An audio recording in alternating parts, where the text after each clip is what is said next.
you put yourself out there, get people to know what you do, you get people to know who you are, and then you put in the efforts.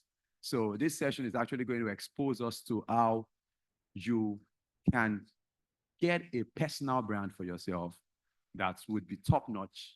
And we have seasoned speakers that are definitely going to do justice to that.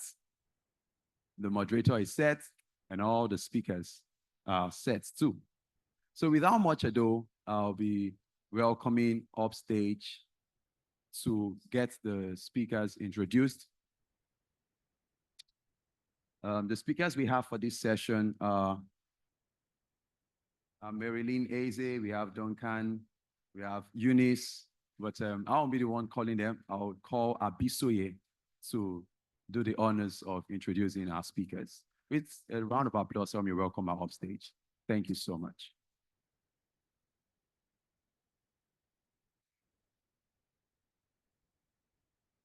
Good morning once again. So this session, it will examine how personal branding can improve a practitioner's visibility, reputation, and prospects of being chosen by clients to manage their disputes. The session coordinator is Jolade Falade, but she's unavoidably absent. But I can promise you she did a very good job on this session. So I'll be inviting the speakers. I'll start with the moderator, Omoruyu Edod Gerere. Then we have Eunice Lumanas. We have Duncan Berkshire.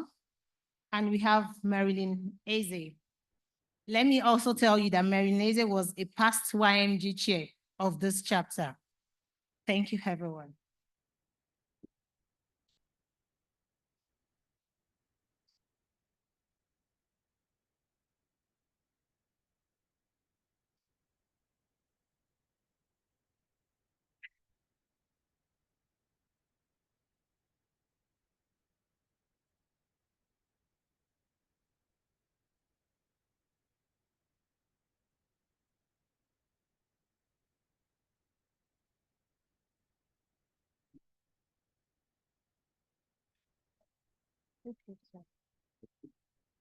Please don't forget to just scan the barcode for the Slido so you can actually enjoy the session more.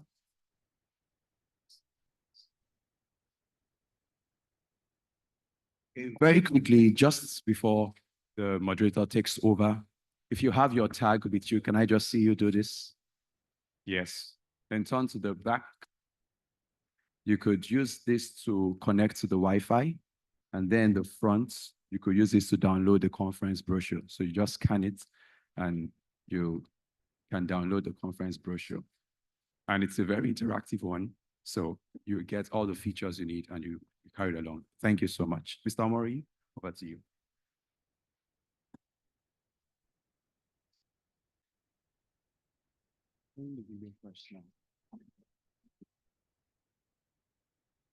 Good morning, everyone.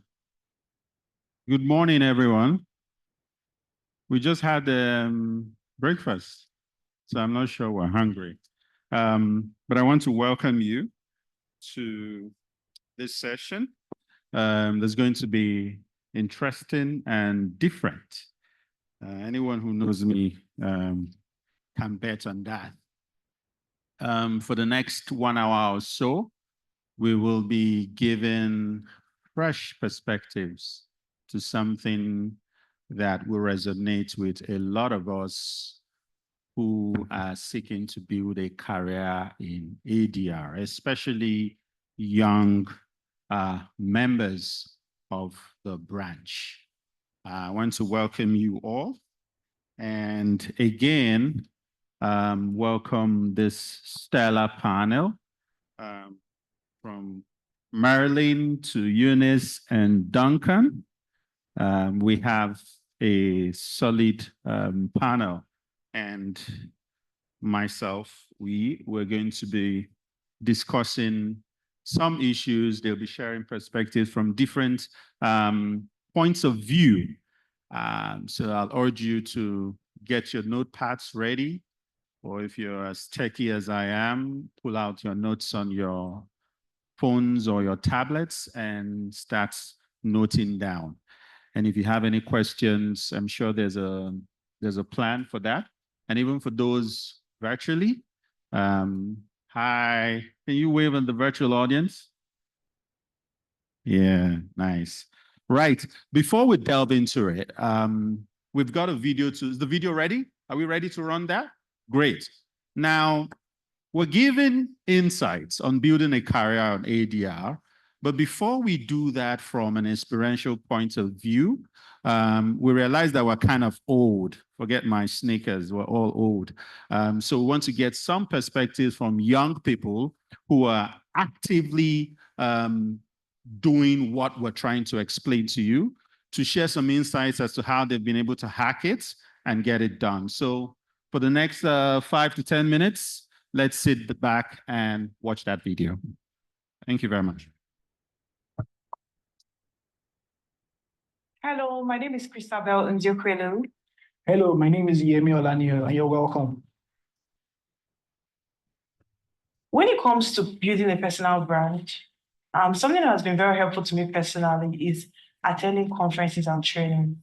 At these conferences and training, some of which are organized by the CIRB, you have the associate course, you have the membership course, you have the arbitral secretaries training. You meet your instructors, and those instructors are usually older arbitrators and ADR practitioners. You meet them. You also meet some of the younger practitioners who are attending the course with you. So building relationships with them and getting known in that space really matters. Also, it's really important to attend conferences and trainings. Like the CIRB conference, which you are currently attending, meeting people during the conference. Arbitration is very party-driven. And as a result of that, people would only appoint those who they know. So it's very important to get known in the space, be comfortable in the space, attend CIRB meetings wherever you are based. In Nigeria right now, we have the Nigerian branch headquarters, which is in Lagos. We have the Abuja chapter, and then we have the Port Harcourt chapter. All these chapters have periodic meetings which you can attend and get to know people. Yeah, getting known is key, right? And that's why very closely related is volunteering. So for me, volunteering has been very instrumental in my arbitration journey and branding, because when you volunteer, you get the opportunity to get known, to get seen, and then eventually start building up a brand of someone that exudes excellence, someone that is diligent, someone that is timely, someone that is efficient. So those are the type of brands that you want to build. That when Mrs. Abuzimwe is talking about, she's saying that, Yemi is excellent. When Mrs. Okoko is talking about, she's saying Yemi is excellent. When the branch is talking about, Yemi is time efficient. So that's our brands you want to build. So when those opportunities come, which they will definitely come, right? You have the opportunity to get it right that first time. Secondly is articles. Just in case you are not seeing the opportunities yet, push out articles, all right, that's with your name clearly written at the top and at the bottom. So everybody is seeing, who is this person? This person, okay.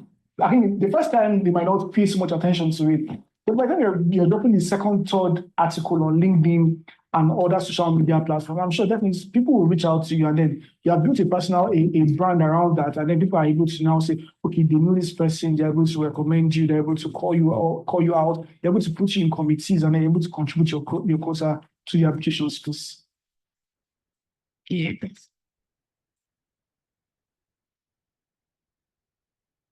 So when it comes to identifying those opportunities and leveraging on the opportunities, you have to realize that arbitration does not come all the time. It's not as replete as litigation. So for me, I work with a law firm, and I'm lucky that my law firm with arbitration practice is very active in my firm. So when those arbitrations come on and you are brought in, you have to ensure that you play your part. So this is not like litigation. Everything is very time bound. You have to be efficient. If you are asked to prepare pleadings, prepare the pleadings. Whatever you are asked to do, you have to do it properly. Also, when you volunteer yourself or when you indicate interest in anything, whether it's a committee, whatever it may be, you have to ensure that the work that is given to you, that you do it properly. I've had the privilege to volunteer with the Abuja chapter of the CIAB a couple of years ago. And while I volunteered, for as long as I was able to, I tried to be as efficient as possible. And when I was no longer able to volunteer, I withdrew my my volunteer services. And that's the attitude that we should have when these opportunities come along. Identifying opportunities starts from what are you following? Who are you following? Who are you listening to? So I would say on social media, are you following CIAB UK on this LinkedIn page, on social media pages, right? Now, when conferences and seminars are being advertised or are being brought up, do you attend the seminars and conferences? Do you ask questions at those seminars and conferences? Those are things that you want to, because it's a networking space, right? So networking is key, and networking starts from being visible. So that is one way you can leverage opportunity, by networking, by following events, attending the events, also volunteering at those events. It's not just enough for you to come to a conference and sit down and learn and go back. Volunteer so that people can see. The only way people can see you and then make use of your services is by volunteering. I remember very, very interesting. My subsequent arbitrations have come from one arbitration I did, where one of the arbitrators was one of the arbitrators in that particular reference. And because I did it efficiently, she was able to pick me up and use me severally. So I would say that volunteering is key. And when you get an opportunity to volunteer, it's your biggest shot. You must kill it that time. And the next opportunity is that opportunity for you to kill it again. And then you have to just keep killing it for every opportunity you get. Yeah, so right now, as you're at the conference, I personally encourage peer-to-peer networking. Yes, it's important to know the older arbitrators, but it's also very important to know the younger arbitrators, because we are all going to be the older arbitrators someday. So it's important to know your peers and have your peers know you, just as it's important to know the older arbitrators and have them know you also. Very true. It's also very important that you, after the session, immediately walk up to someone and introduce yourself and network, exchange cards, exchange numbers. Who knows, your next reference might just be the person sitting beside you. Thank you very much, Chair.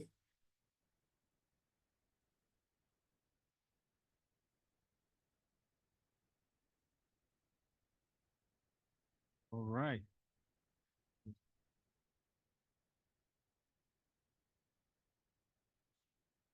Hey.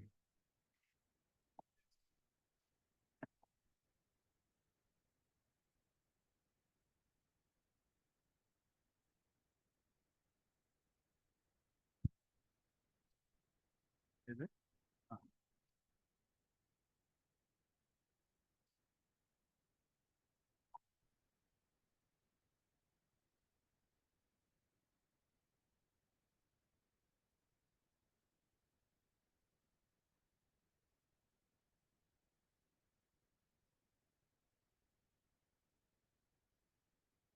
I'm not sure. Okay, this one works.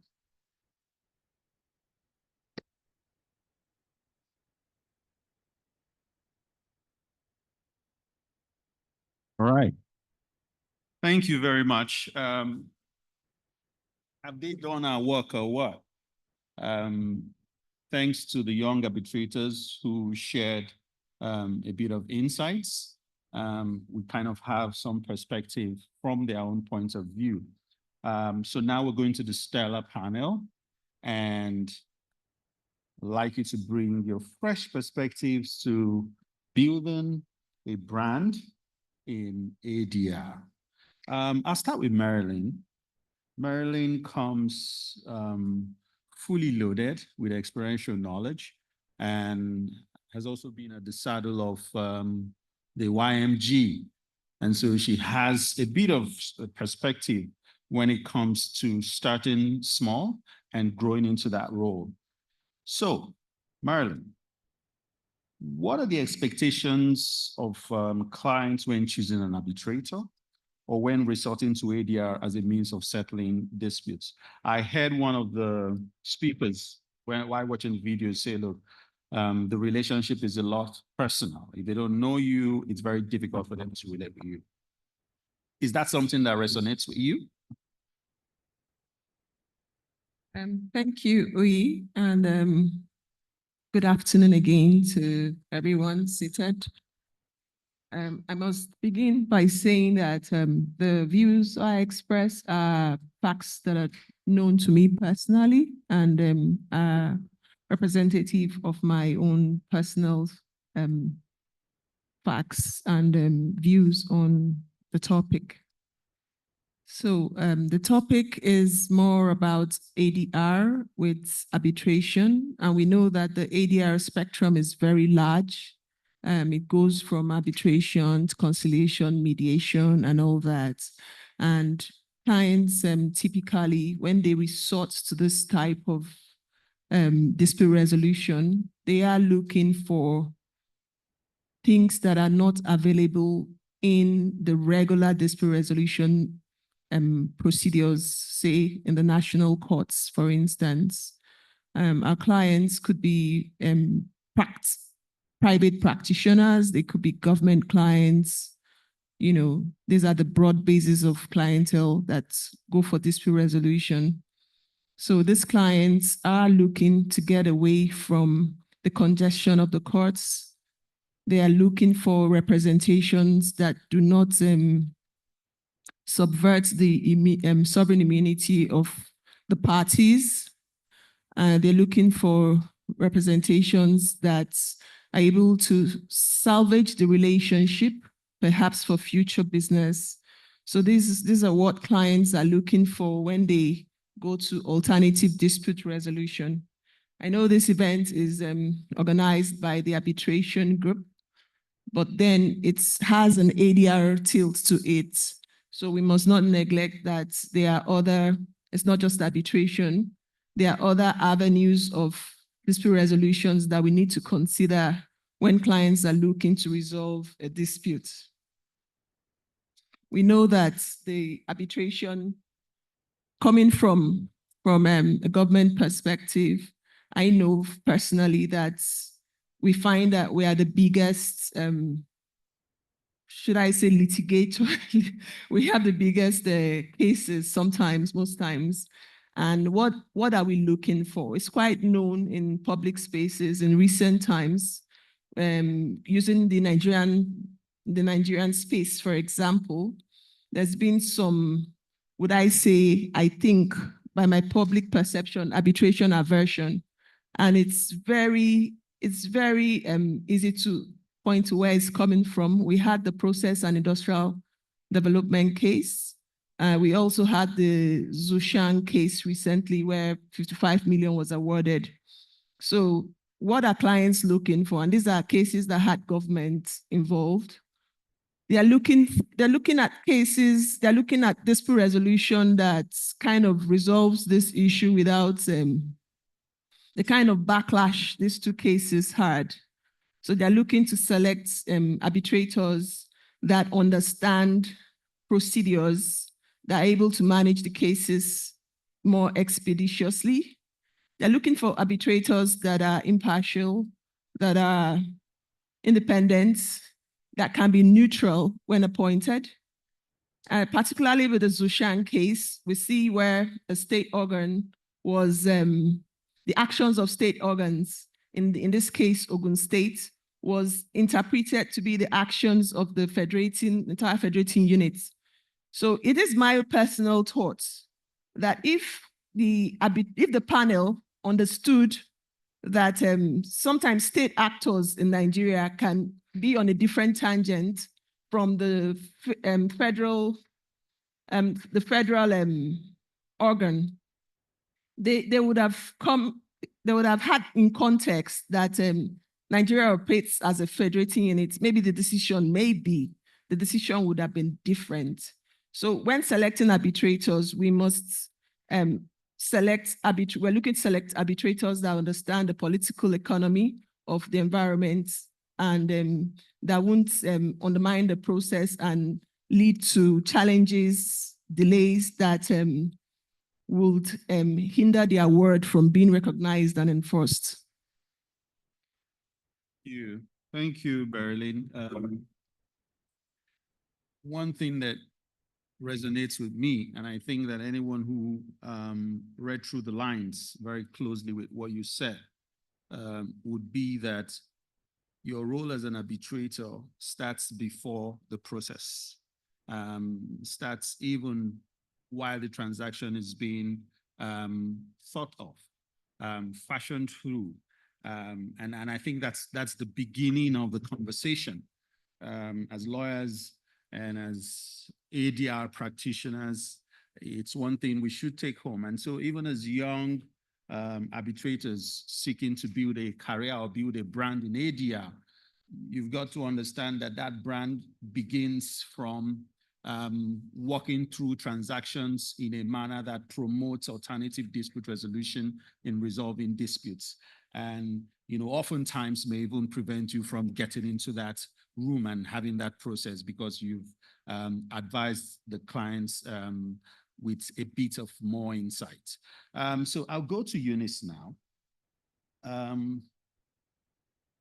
So Eunice, you have crisscrossed the African continent and you've done a lot of work as an arbitrator, moving from place to place and looking at different rules that apply and even the cultural nuances.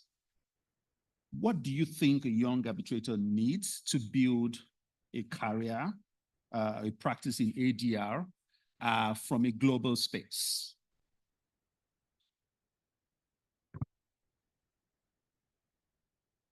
Be heard? Yeah. I can be heard. Yes, you can. Where is the evidence? Jambo Nigeria, come on guys. Hello. Hi, YMG. Great. At least I've seen a bit of evidence that we are there and that we are not robots. Right. So what I'm supposed to discuss today is branding, you know, how a young practitioner may brand themselves. And I think that shows that we need to start, or to have a few things in mind. For example, what is it you want to brand? How do you want to be known as? And how do you then sustain that brand and protect it and utilize it for your own benefit? Because at the end of it, you want to be paid, isn't it? And the brand will attract that. So I don't know about how some of you got into this room or got into arbitration, but I'll tell you a bit about myself. Because at the end of the day, what we need to do is, and this is our edge from robots. I saw Samantha here trying to teach us how to clap like robots, and you saw that in the morning. Our edge that separates us from robots is that we can create an identity that is different from the rest of the person. The end of the day, in terms of what branding is, how do you stand out from the fray, right? Are we together? You know, because we are taught the same thing, and big up to CIAB for really training exceptionally in arbitration. And as I'm saying that, let me acknowledge my chair, if you don't mind. That is my chair, CIAB Kenya. Please, you can stand up, Jackie. I had to do that. CIAB has trained world over in arbitration, and thank you for the work you're doing, Chair. But we have the same training, isn't it?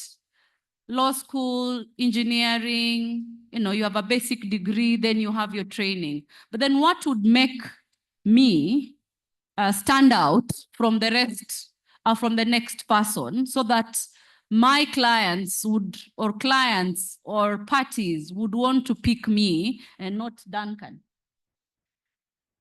I don't mean that, Duncan. You need to train some spirits here. One of the things about this is, putting your skin in the game. You have to continue being there. You have to have, it's not a 100-meter race. It is a sustained marathon. And that's why I have seen Duncan for a long time. It means he has decided arbitration is what he wants to do and is not going anywhere. You're not getting rid of him. He's very clear about his profession, he's clear about what he wants to do and his passion. So one of the things you need to be able to identify right at the beginning of your journey, and I will tell you personally, how did I get to know about arbitration? I had a boss, our former Attorney General. I was working as a pupil. And one Sunday afternoon, he called me around 4 o'clock. And you know, at that age, what you want to do on the weekend. He calls me and tells me, "Where are you, Miss Lumalas? I have a client from Tanzania and I have to travel there tomorrow, but I need you to prepare an agenda for the preliminary meeting because I haven't sent it. I do not know what that is. I don't know what a preliminary meeting is. I don't know what the agenda is," and he doesn't want to know. And that was it. That was how our former boss was, an amazing arbitrator himself. And I thank God because I've also had a good relationship with him up to where we are right now.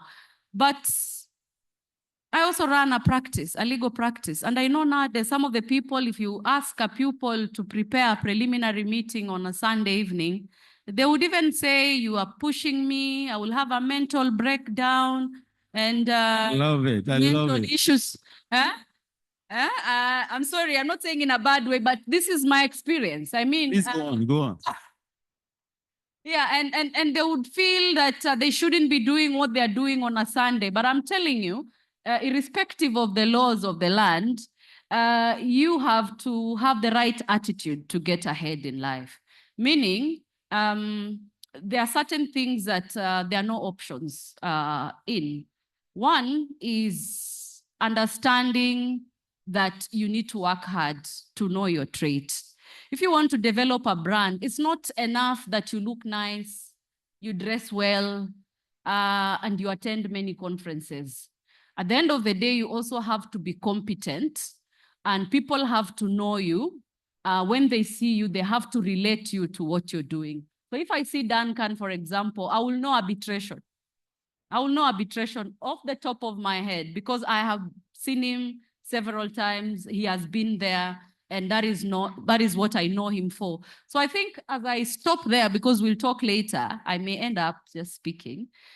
One question that we all need to leave this room knowing is that perception is key in branding, okay? What do people say I am when I'm not in the room? And how important is that? I think it's very important. 2 appointments I had, I wasn't in the room, but one was to join a tribunal. Another one was to represent Kenya in an arbitration-related matter. It is the people who are in the room who are able to speak for me because of what they perceive me to be.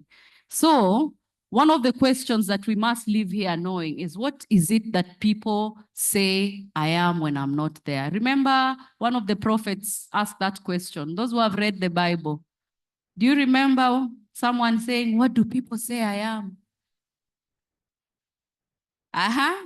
I see some of you have read a bit. So I'll leave it there. Thank you. Thank you, Eunice. Thank you. Our Lord and Savior Jesus Christ said that. Right. But thank you. So, guys, image is nothing. Perception is everything. And I want you to note that down and take that as a takeaway from Eunice. And you see, Eunice is a trial lawyer, so who has crisscrossed the courtrooms and throwing, everything into it, and has also crisscrossed many arbitration and mediation panels. And so take whatever she says with more than a pinch of salt. Now I'm going to Babajide or Remy. Duncan, do you know who I'm talking about? Right. So Duncan is the head of international arbitration in Howard Kennedy in London. And possibly has crisscrossed more airports than many of us in this room, going for one arbitration panel to the other. And so he has a clear understanding as to what it takes to build a career in arbitration. And like Eunice said, Duncan has committed himself and his career into crashing all the shillings in that space. So Duncan, what are the skills that an arbitrator looking to brand himself in the international space must possess to attract visibility? And right, Eunice has said, look, create the perception. Marilyn has said, look, think before the panel, right? Look at it through the transaction. What do you think are the key skills that that young person needs as they seek to build a career in arbitration, not just locally, but internationally? Thank you very much. I hope you can hear me. It's a pleasure to be back in Abuja again. One of my favorite cities in the world. Won't you guys clap? Yeah, Abuja people. Duncan, Abuja, Lagos? Well, see, what I'm doing is I'm demonstrating brand and the fragility of brand. So I'll come to the more practical stuff in a minute, but I just want to encourage everyone to think again, in light of what Marilyn and Eunice have said about brand.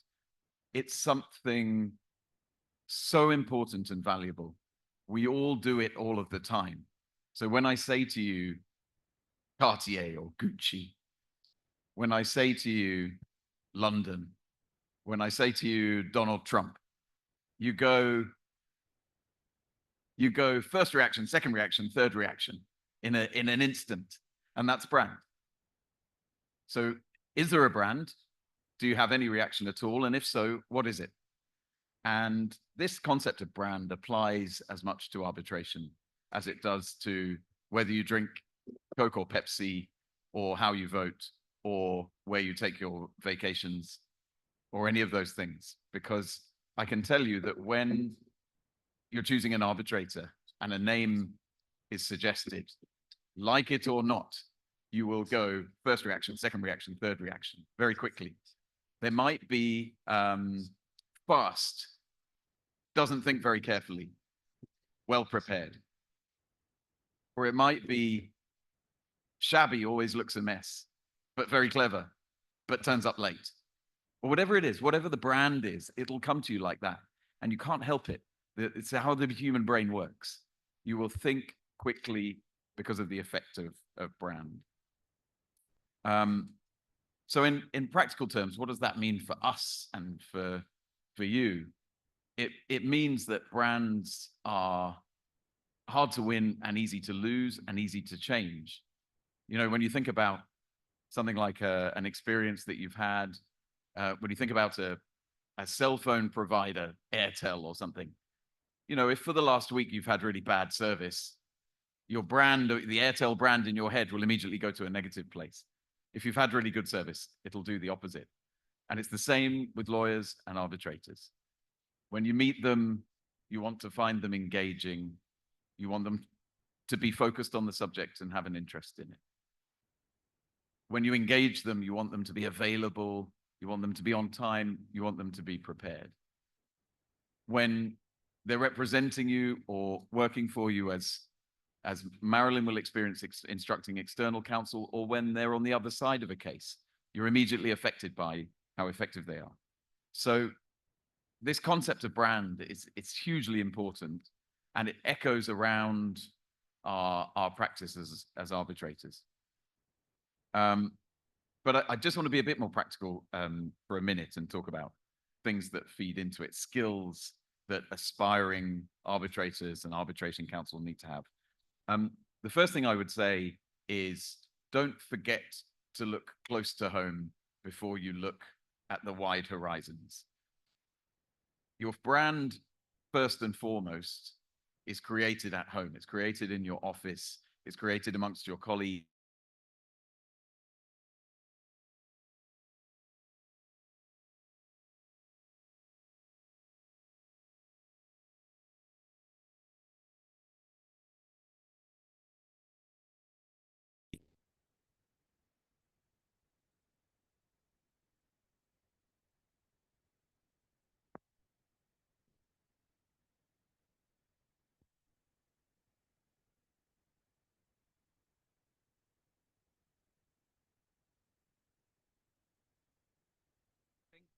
Close to home first, because that's where you're going to have most immediate impact every day.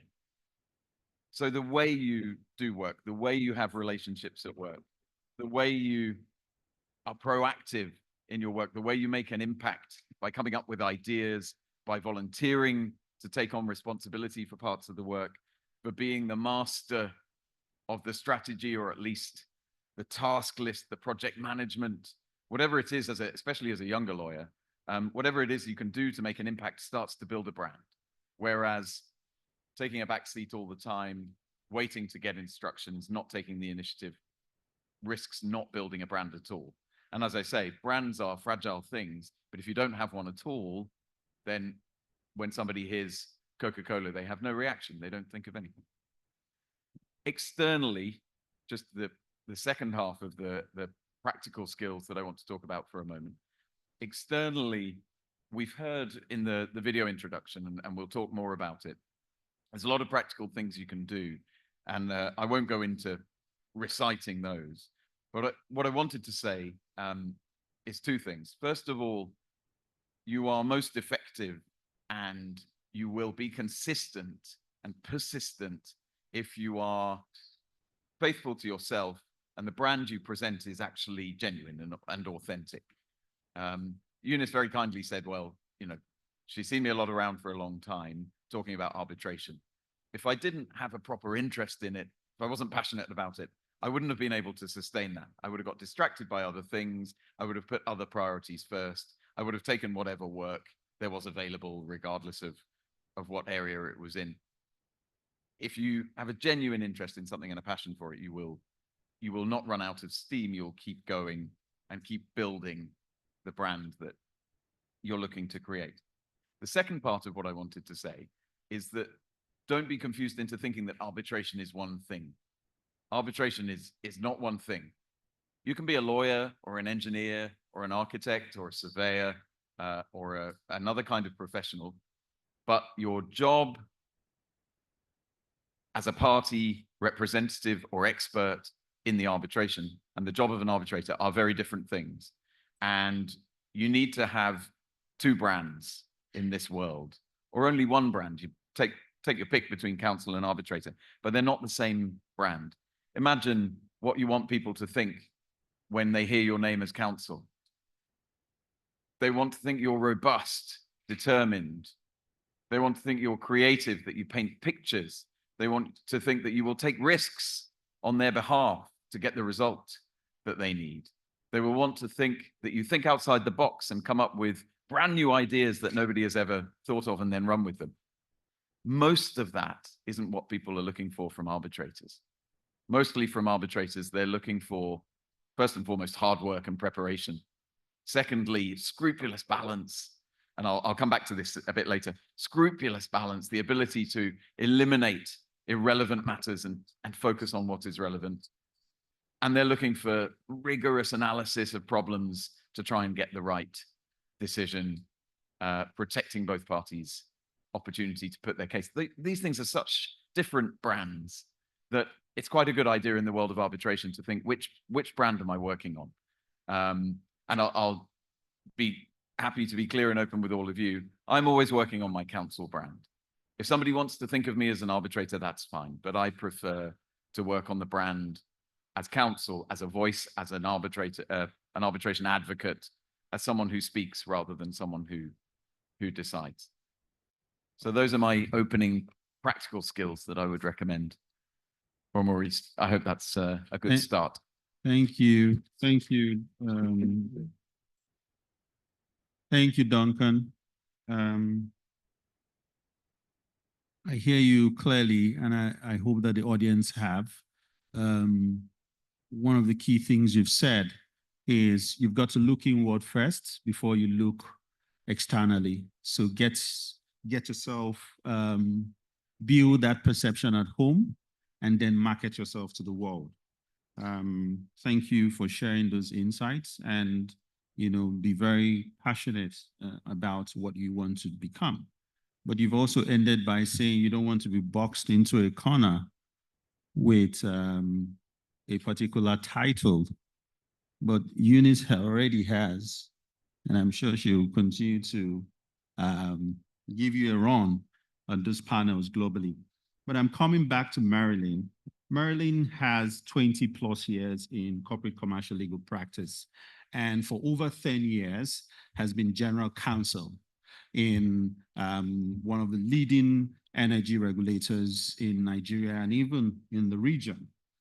So as general counsel, I'm sure one of the key things Marilyn would do would be to engage arbitrators to advise on the experts to be called upon to resolve disputes on behalf of our organization. So I am sure that after over a decade and 20 plus years in that space, you would have some key attributes that you look out for. So what qualities do you expect? Now as a client, what are the qualities you expect? What are the things you look out for when you pen down names for engagement? Over to you, Marilyn. Thank you. We looking at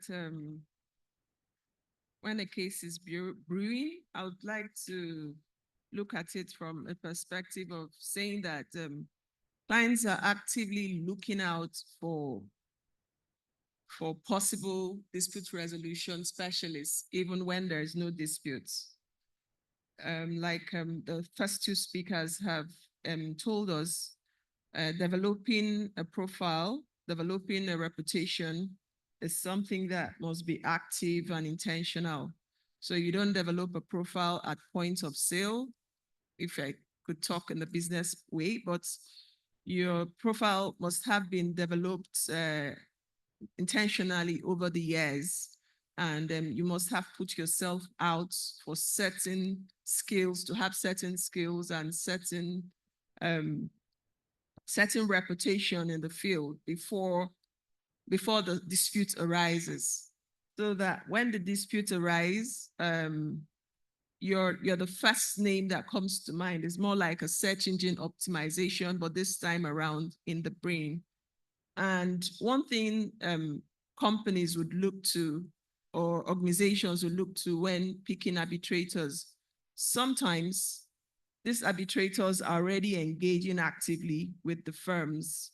For instance, many organizations will have arbitrators or firms from time to time write opinions to them, from time to time talk about topical issues and invite them for talks, invite them for seminars like this. And those things do have a dent, those things do have an impact. But when looking to appoint an arbitrator, the client is most often looking for an arbitrator that understands the business, an arbitrator that knows your business from the back of his or her hands.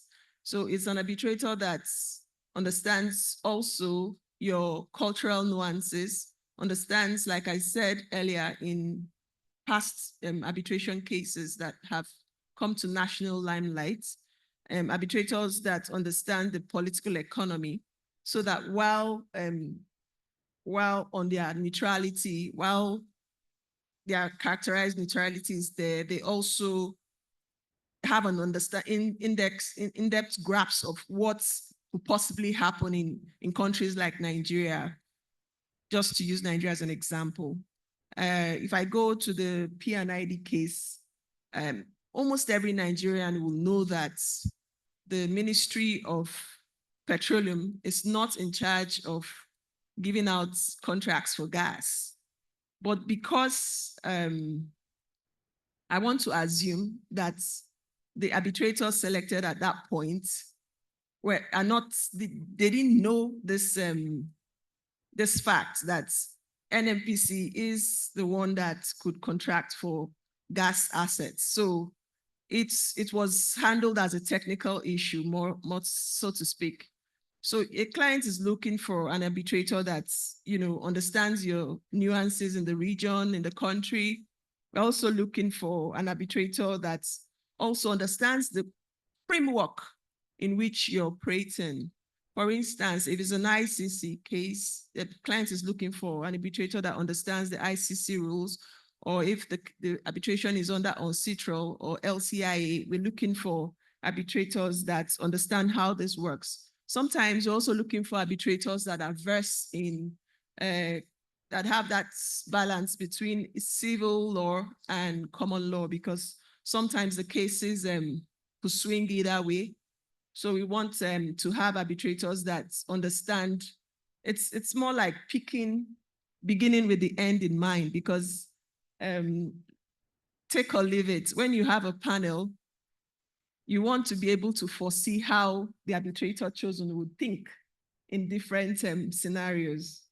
So we kind of like to look at arbitrators that won't cause undue challenge in the end, arbitrators that understand conflicts of interest properly, that are not biased, that do not have ties to the parties.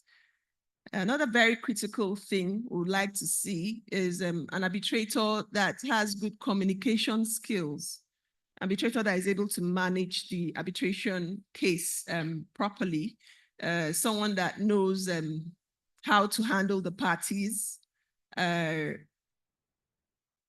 to get parties to facilitate document productions quickly, how to navigate procedural issues, how to get the best out of all the parties.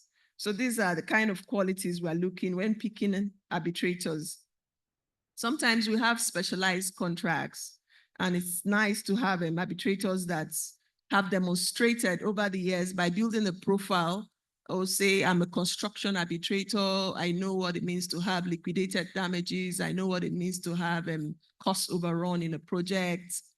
So that's what we're looking for in oil and gas contracts. We're looking for arbitrators that understand the different contracting agreements and things like that. So we know that the arbitration space is crowded. So we often looking for those who have built a niche around them, different areas. Thank you. Thank you, Marilyn.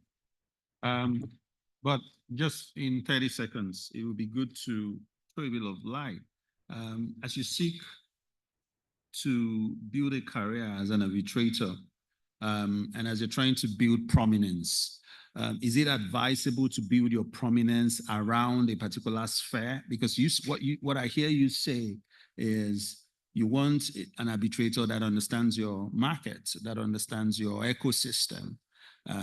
Is that advisable for arbitrators to, close in on particular spaces?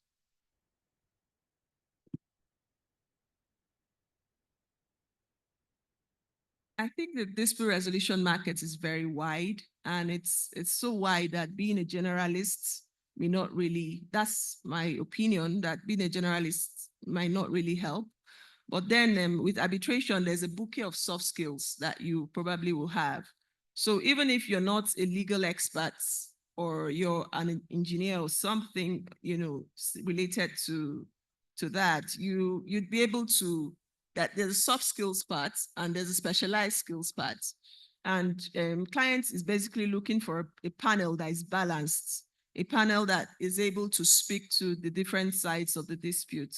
So sometimes you have on the panel an arbitrator that is not a lawyer, but is bringing to bear his technical side. Then you might have a lawyer on the panel who is, maybe as president of the panel that tries to balance out the technical skills. But I think developing a niche is is the way to go. And it's not like you can't spread across to other areas, but you want to be identified with something and be a master of something in the field, and not spreading yourself thing, and you're not the first thing that comes to mind in a particular dispute. Thank you. Thank you. Thank you. It was good to get you to say that. So guys, the era of generalization is long gone. Specialty is the name of the game. And you've got to be known for something and to build on it and become a master of it. Okay, I'm back to you, Eunice. What can hinder visibility? So you build a perception, you're trying to make a name, and you've put in so much work, you know your onions. What are those things that could hinder your visibility or even stop you from taking off before you take off?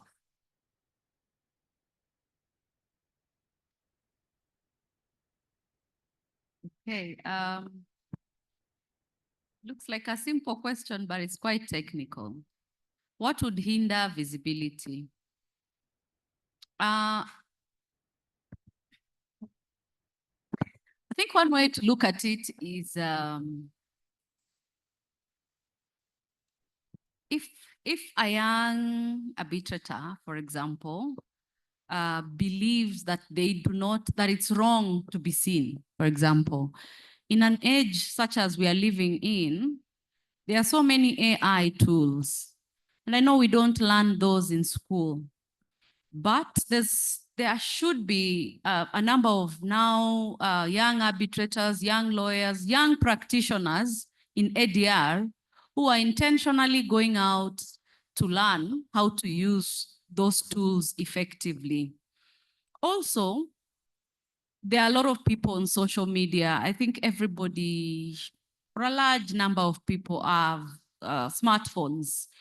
And therefore, you must have gradually built presence on social media. So what can hinder you is that attitude that I can't be on social media to do what? I don't like social media. I think even if you're a mature person who doesn't go to social media or whatever, employ somebody to help manage your social media. Because if you want to be seen, then people are on social media. So you need to be seen there. Another aspect is perhaps not knowing who you really are. I should be able to ask Madam Diane here who she is, and I think she ought to give me an answer in one word. So if there's any of you in this room who cannot describe who they are by only one word, you need time to call yourself to a personal committee to discover who you are, and there you can come out. Why? Because it's very confusing. I have a colleague, my contemporary, and I don't know how to tell her this. Because when I look at her social media, and this is a true story, I'm glad there's nobody here who I've discussed that with. One day she's catwalking and modeling. She's an advocate. The next day she's talking to people about divorce cases.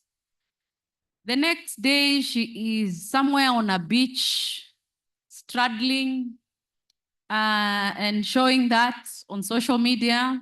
Nothing wrong with her. She has a great body and physique. But it's confusing. You know, who is she really? What does she want people to think she is? That is somebody, in my view, who is not self-aware. And I just don't know how to tell her that, because she's like, I really need to get into ADR. You know, all these meetings you attend, how do we, but at the back of my mind, I think she needs to call herself to a committee. So if you're one of those people, for me, the day I discovered what it is I'm really keen on doing, I went on my social media, Facebook, all those photos I had been taking with friends somewhere. doing things that I shouldn't be showing people. I deleted each and every one of them. True story. Because at one point I was involved in prominent cases in the country, and I was now getting serious into my arbitration life. And, you know, that was no longer who I was or who I wanted to be perceived to be. So I actually went out and cleaned up all my social media. So if you're here and you want people to see you as a serious party representative and you still have those kind of things on your social media, I'm requesting kindly that you call yourself to a meeting. Now, another one, probably I can leave it there because I can go on. Yeah, you can go on. You can go on. Thank Sorry, you. yeah. Thank you, Eunice. Our time is racing really fast against us. I'm going to go to Duncan. Duncan, briefly, very briefly, what must an arbitrator looking to carve a niche in the international arbitration space do to make his mark? What's that key thing that's stood you out? Let's speak from an experiential point of view. So I'll be quite quick fire because time is ticking. Yeah. I'll just run through some key points that I wanted to cover. The first is flexibility of thinking when it comes to procedures and approaches in arbitration. Don't be too bogged down in the way that things are done in your own jurisdiction. It's very easy, it can happen very easily. English lawyers do it all the time. We assume that arbitrations are going to be done in an English way because we spend all the time doing English arbitrations.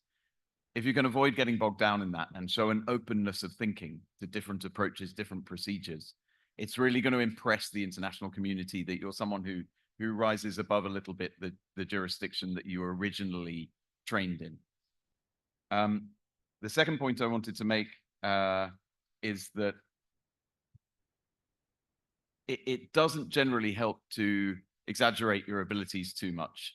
I was thinking about brands again, and I was thinking about the amazing success of Ozempic and those weight loss drugs. I don't know if you've heard about those over here.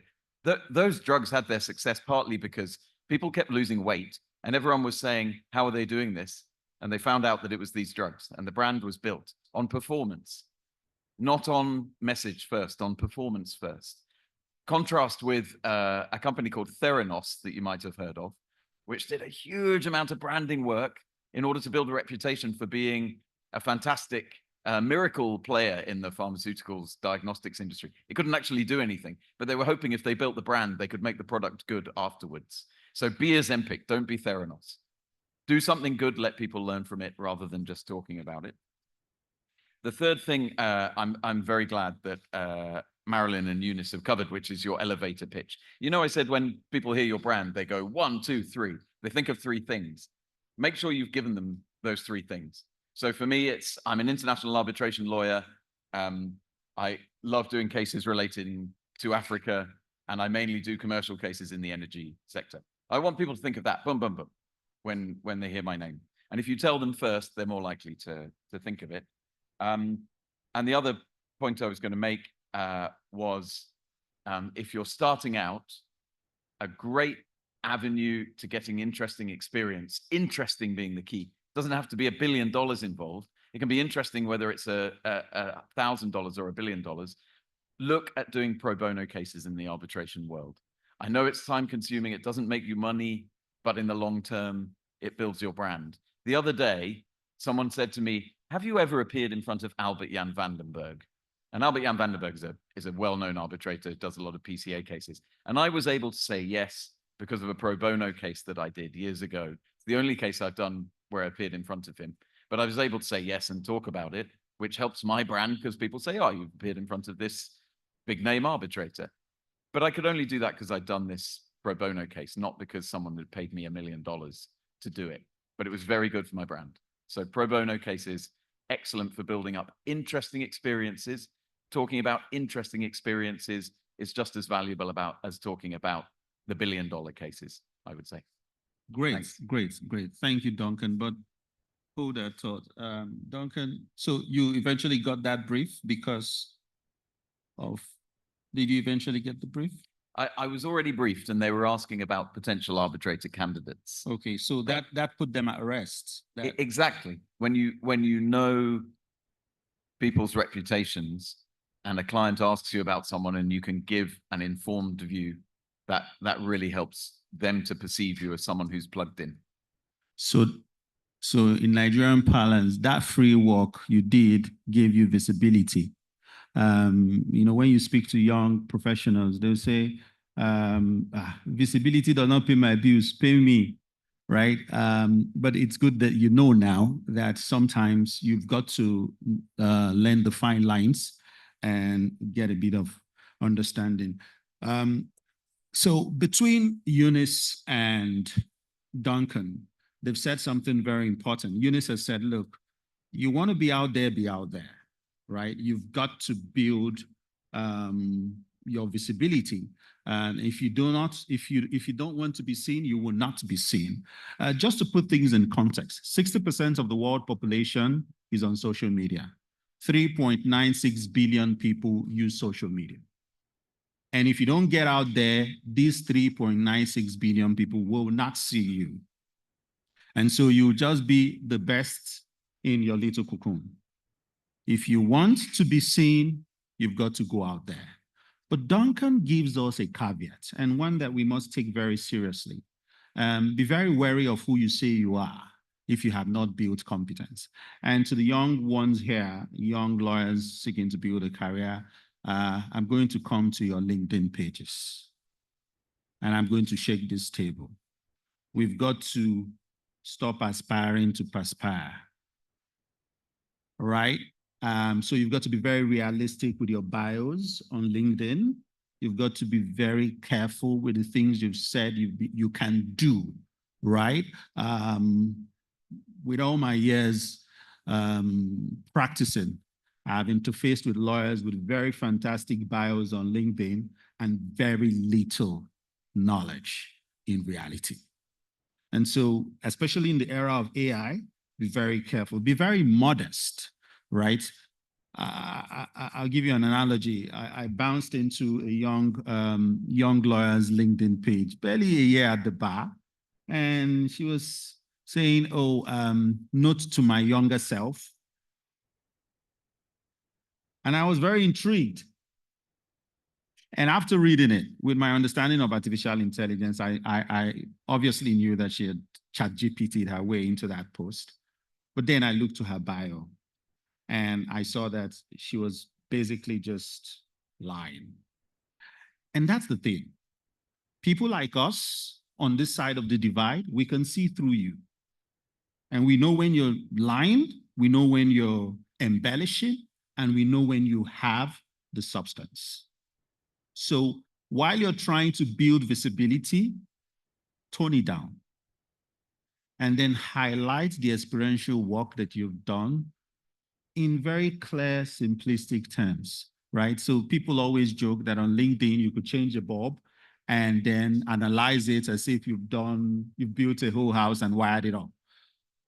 We must know the fine lines, especially if we want to go. So if you go to Duncan's page and Marilyn and Eunice's page and mine, you probably would not see us embellishing the work that we've done. It would just be as clear as we've done it. And oftentimes, that's what gets you in, because truly, image is nothing. Image is who you say you are. Perception is who they say you are. And they will build that perception, not from who you have said you are, but from what you have done and how well you have done it. So I think we have time for some questions. I've looked through Woover, and I've seen that a lot of the questions in Woover have been spoken to more or less, especially the one around social media and the likes. But if we have live questions from the audience, we're happy to take one or two, and then we'll wrap up. Right, so we have one person. Do you have a mic for guests, or you should just speak loudly?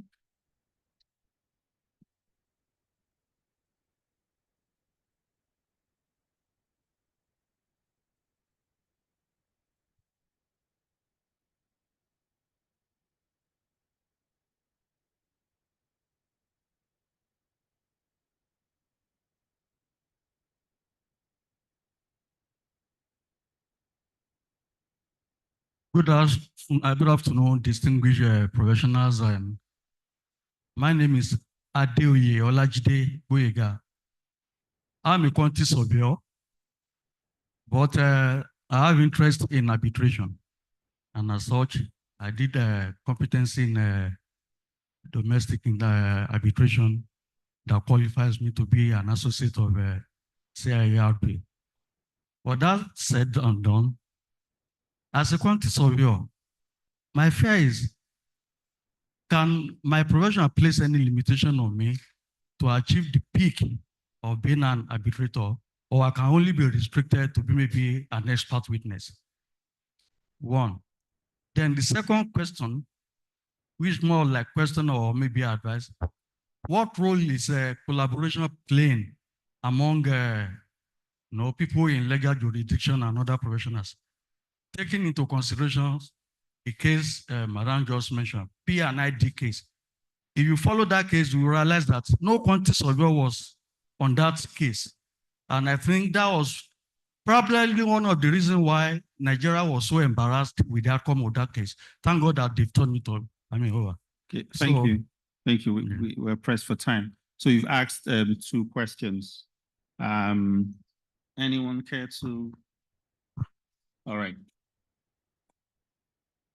Okay, you've just asked if a quantity surveyor can aspire to be a person of reckoning in the arbitration field. And I think that arbitration is an all-comers affair. It just has to do with you building your skills over time.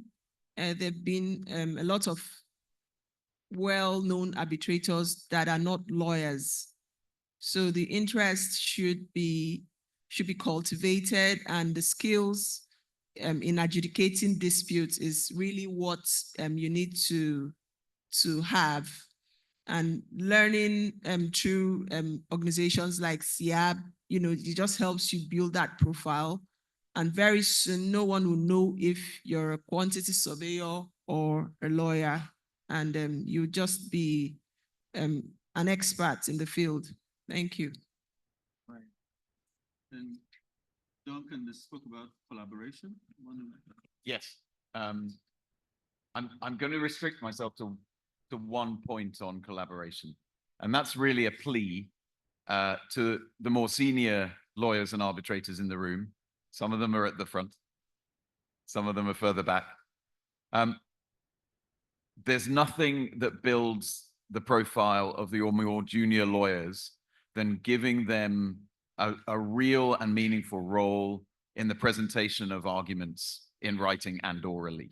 So please, if you can, give the more junior members of the council team an opportunity to draft and craft submissions in writing, maybe not all of the submissions, but part of them, and try, if you can, to credit them with having written those submissions, and give them a speaking role in hearings. It really works, because it's amazing how everybody fades into the background when they're not speaking. And suddenly when they do speak, they're connecting with the arbitrators and the lawyers on the other side in a good way. So that's my number 1, I think, collaboration. Eunice, one final thought from you. Perhaps also because arbitration is a cross-border, what you need to do, you really invest in yourself, isn't it? You invest by coming for conferences, networking events, and everything. You should not stop there. In terms of collaboration, you need to reach out because it's easier to say we are not being given opportunities but the older you get, the busier you get. And so it is up to the young people to follow up with specific networks. So once you establish, like today, we have been encouraged to network, then you need to follow up with requests. It would be nice for you to sit with Duncan in an arbitration, wherever he is, or myself, or someone else from another country. And that goes into your expertise and experience. So you need not only to network, but to follow up with those connections. Thank you very much. Marilyn Eze, thank you for your unique insights to this conversation. Thank you for being real and practical.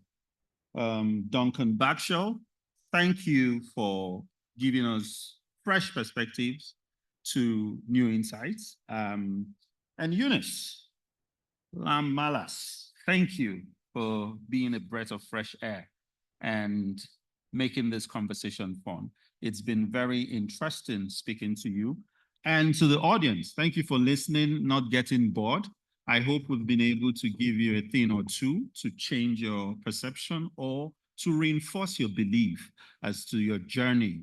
And to the young arbitrators who shot the video, if they're in the room, thank you for giving practical perspectives to your journey. I'm not sure we've said anything really out of what you have said, but just take this home, let it sink in, network with the speakers, not just this panel, but every other panel, and build value. Thank you very much to the planning committee, chair of the branch, Leonard Six, and distinguished guests. Thank you for having us, and we hope that we've delivered on this assignment. Thank you very much. Please, let's jam those hands together for them. Thank you so much, distinguished panelists. It was a really expository session, and I personally learned a lot, which I just summarized. So 3 words. The first is attitude, which changes a whole lot of things.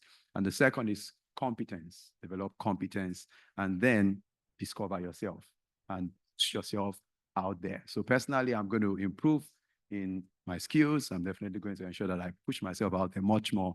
And I heard when Duncan said that some of the things he did for free were the things that actually helped him to get a brief, which Omori was trying to lay emphasis on. So I just whispered to Chooks the General, who is a co-compare, and I said to him that he could also choose to do this event for free, so we don't pay him his balance. And then we push out publicity for him. So we can just announce that this conference is sponsored by Chooks the General, you know, and that's good publicity for him, I believe.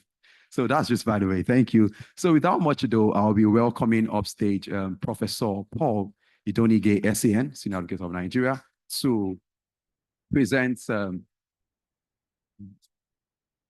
You could just come up, sir. Thank you, sir. Okay, okay, sir. We actually prefer the, yes, thank you, sir. So he's going to present a beautiful gifts, courtesy gifts to the speakers. Thank you so much, Prof. Let's jam our hands together for him as he comes up.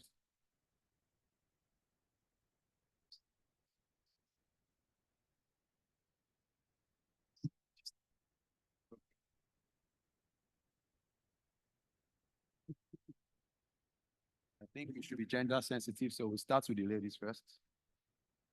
So let's start with Eunice. Yeah, on behalf of SIAB Nigeria, pleased to be part of this very, very interesting session. Branding is a major area in our business. How you package yourself is very important. You know, as arbitrators, what we learn is largely procedural. Knowledge of substantive law is very important. And I think what we have learned from this stellar panel is that it is not enough being a member of SIAB. You should try and develop subject matter expertise. Thank you very much. Thank you so much, Prof. Please, I want to invite the chair of the chapter and also the branch chair, yes, and also the conference chairs. So please join the photo session. Thank you.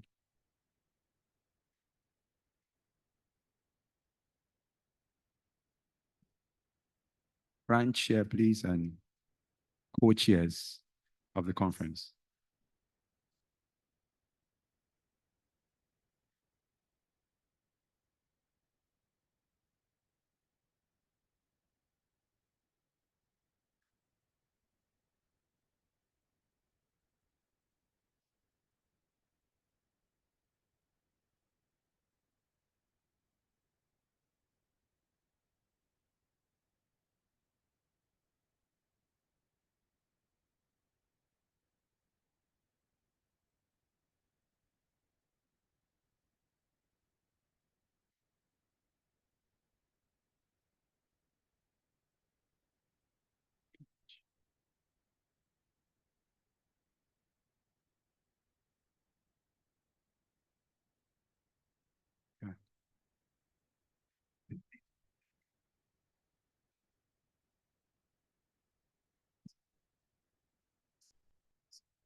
I'm pleased to announce that this session on branding in ADR is proudly sponsored by Marcos Okoko and Co. And this is Marcos Okoko. And she's known for what she does in the arbitration space. Without much ado, we are going to move straight to the next session. And to host this session is the general that I've been making mention of. You may need to stand attention because it comes with a lot of things. And it's not the general Peters, it's actually general. His name is Chooks, the general, the co-compare. Help me welcome him as he comes up stage for the next session.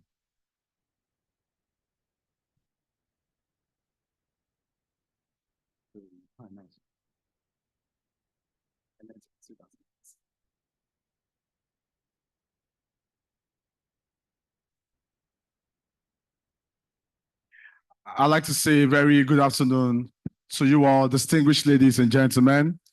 We're going to, I think I will call the final batch of conversations. I heard someone saying at the back, we'll be hearing. I think you're about to hear again.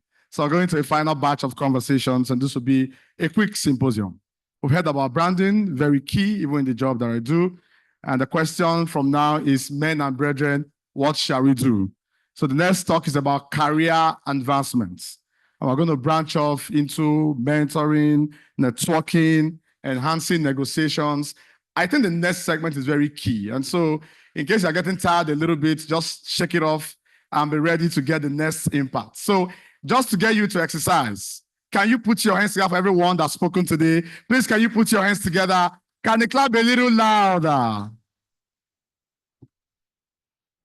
I'd like to thank my Kenya colleague for teaching us how to clap, because I'll be told to make you exercise for like 30 seconds. We're going to go around that clap route. For those who were not here the first time, she said in Kenya, that's how they clap, but we can't try that in Warri. That is like a fight already. So when we go this way, is one clap. We go this way, is second clap. So you follow my speed and how it was. Can we do that together? Is that okay? Thank you. They just said there's no payment for me, so it's a free job. You can't stress me. Let's go again.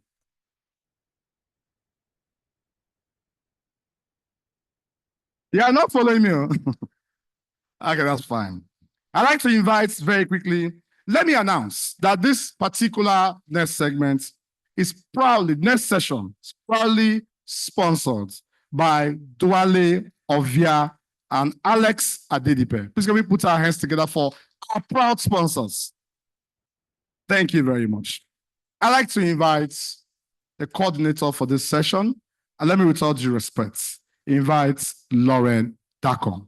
Please can we put our hands together for Lauren Dacon as she comes through. I think I expect a better clap for her. Can we do that? That's enough exercise. Good afternoon, and thank you so much for paying attention up to this last session. I believe you enjoy it a lot. It's about capacity training, and we'd like to invite our moderator, Na Amoko Amatefio. Can we give her a round of applause as she comes up the stage, please? We also have Ifemina Iloeze Ogbadu, Daniel Iweze. Can we continue clapping, please? Soibi Ovia FCIAB, Madam Fumi Roberts, and finally, last but not the least, Adedoyin Rhodes Vival. Can we give them a round of applause as they come on stage?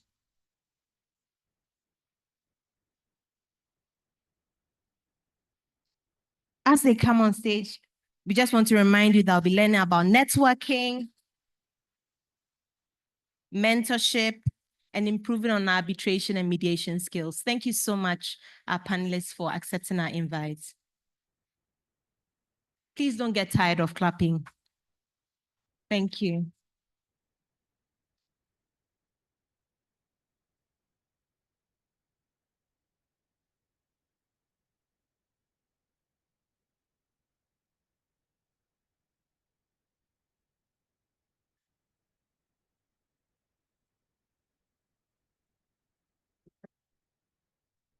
Good afternoon.